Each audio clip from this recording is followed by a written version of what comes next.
እና መሰግ 5 ጀምሮ ያለውን ቃል አንብቦ እንዲሁም ጎበዞች ሆይ ለሽማግሌዎች ተገዙ፣ ሁላችሁም እርስ በርሳችሁ እየተዋረዳችሁ ትሕትናን እንደ ልብስ ታጠቁ። እግዚአብሔር ትዕቢተኞችን ይቃወማል፣ ለትሑታን ግን ጸጋን ይሰጣል። እንግዲህ ከኃይለኛው ከእግዚአብሔር እጅ በታች ራሳችሁን አዋርዱ። እንግዲህ በጊዜው ከፍ እንዲያደርጋችሁ ከኃይለኛው ከእግዚአብሔር እጅ በታች ራሳችሁን አዋርዱ። የሚያስጨንቃችሁን ሁሉ በእሱ ላይ ጣሉ ብሎ ሐዋርያው ጴጥሮስ ደብዳቤውን ለሚጽፍላቸው ሰዎች ወይም መልእክቱን ለሚጽፍላቸው ሰዎች ይህን መልእክት ይልክላቸዋል። እና በዚህ መልእክት ውስጥ ጴጥሮስ የሚያነሳቸው ነገሮች ምንድን ነው? መጀመሪያ ጎበዞቹን ይመክራቸዋል ለሽማግሌዎቻቸው እንዲገዙ። ከዛ በኋላ ደግሞ ሁላቸው እርስ በርስ እየተዋረዱ ትሕትናን እንደ ልብስ እንዲታጠቁ ይመክራቸዋል። እንግዲህ እንደሚታወቀው ልብስ መታወቂያ፣ ልብስ ሰው በለበሰው ልብስ ይታወቃል። አብዛኛውን ሰው በለበሰው ልብስ ይታወቃል፣ ባለባበሱ ይታወቃል።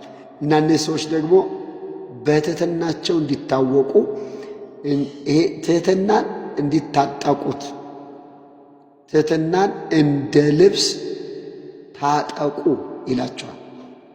ትሕትናን እንደ ልብስ ታጠቁ።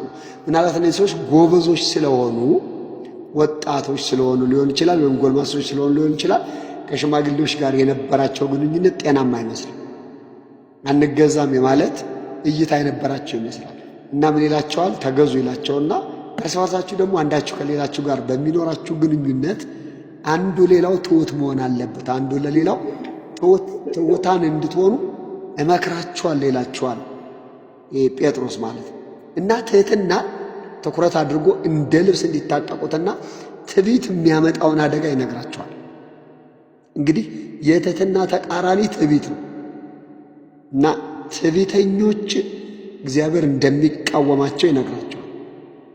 ትሑታን ጸጋ እንደሚሰጣቸው፣ ትዕቢተኞችን ደግሞ እግዚአብሔር እንደሚቃወማቸው፣ ትዕቢተኞችን እግዚአብሔር እንደሚቃወማቸው ሁለቱን እያነጻጸረ ትሑት የመሆን ጥቅምና ትዕቢትን ደግሞ የሚያመጣውን አደጋ ይነግራቸዋል።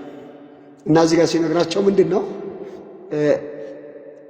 ትሑት ስትሆኑ እግዚአብሔር ጸጋ ይሰጣችኋል። ትዕቢተኛ ስትሆኑ ደግሞ ትዕቢተኛን የሚቃወመው እግዚአብሔር ነው የሚላቸው።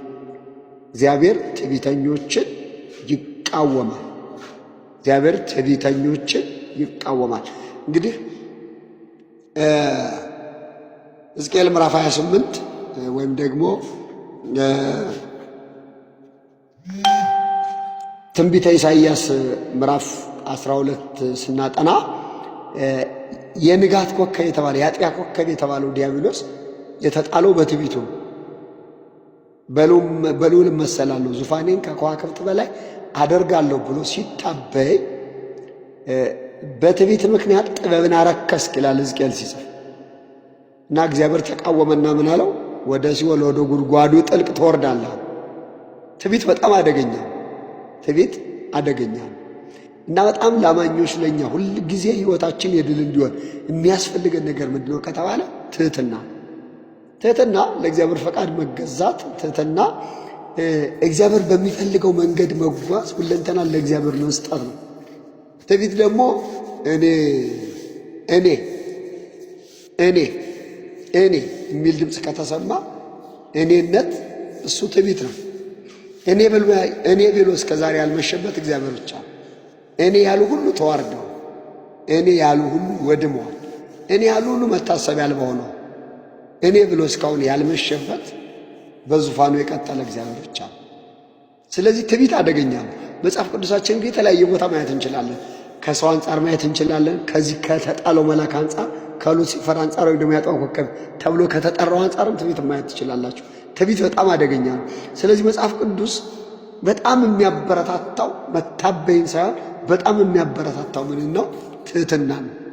በጣም ትሑት እየሆን በመጣን ቁጥር ሕይወታችን የድል ይሆናል። ሕይወታችን የድል ይሆናል። አንድ ጊዜ እንደዚህ ሲናገር ሰምቼዋለሁ። ሰይጣን በብዙ ነገር ታግሎ በብዙ መከራ ክርስቲያኖች ካለፉ በኋላ አልሸነፉት ሲሉ የሚጥልበት አንዱ መንገዱ ትዕቢት ነው አለ። ትቢት ነው። ከፍ ከፍ ማድረግ ይጀምራል። ትቢት የውስጥ ነው። ትቢት ያስተሳሰብ ነው። ትቢት ያመለካከት ነው። ከፍ ከፍ ያደርጋቸውና መልሶ ይዘራቸዋል አለ እና ለእኔና ለእናንተ በጣም ሕይወታችን የድል የሚያደርገው ምንድነው ካላችሁ፣ ጸጋ እንዲበዛልን የሚያደርገው ምንድነው ካላችሁ፣ የትህትና ሕይወት። እንግዲህ በትህትና በትቢት የተመላለሱ የተወሰኑ ሰዎችን ለማሳየት ልሞክር። የመጀመሪያው መጽሐፍ ቅዱሳችን በጣም ትሁት ያለው ሰው ሙሴ ነው።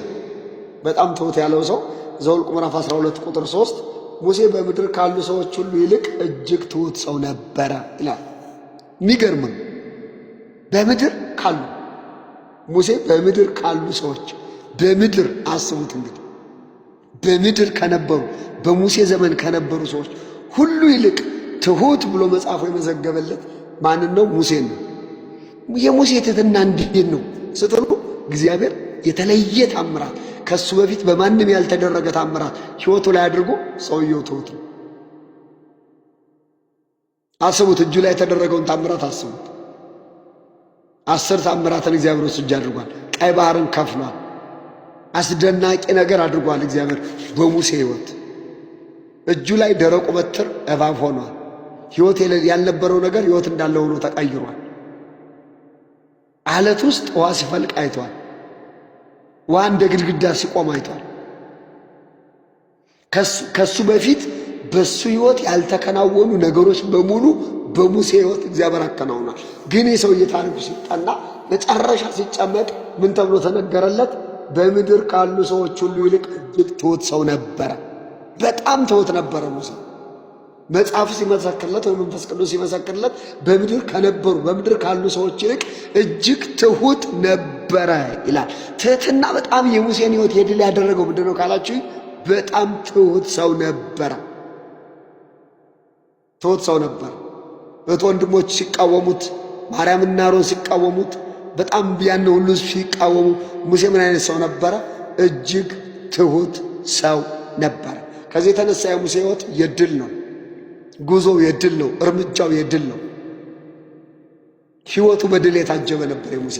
መነሻው ምንድነው ካላችሁ፣ የእግዚአብሔር አብሮነት አለ። ከዛ ባተረፈ ግን ራሱ ላይ ሕይወቱ ላይ ስትመለከቱ ሙሴ በምድር ካሉ ሰዎች ሁሉ ይልቅ እጅግ ትሁት ሰው ነበረ። ጸጋ የበዛለት ሰው ነበረ። በጣም ጸጋ በዛለት። የእግዚአብሔር ጉልበት በዛለት። እናንተ በጣም የሚደንቀው ማለት ነው ተስፋይቱ ምድር አትገባም ተብሎ እግዚአብሔርን አላኮረፈውም። ሙሴ አትገባም ብሎታል እኮ እግዚአብሔር። በዓይን ብቻ ትመለከታለህ፣ ወደ ሞዓብ ተራራ ውጣና በዛ ሙት ብሎታል እኮ።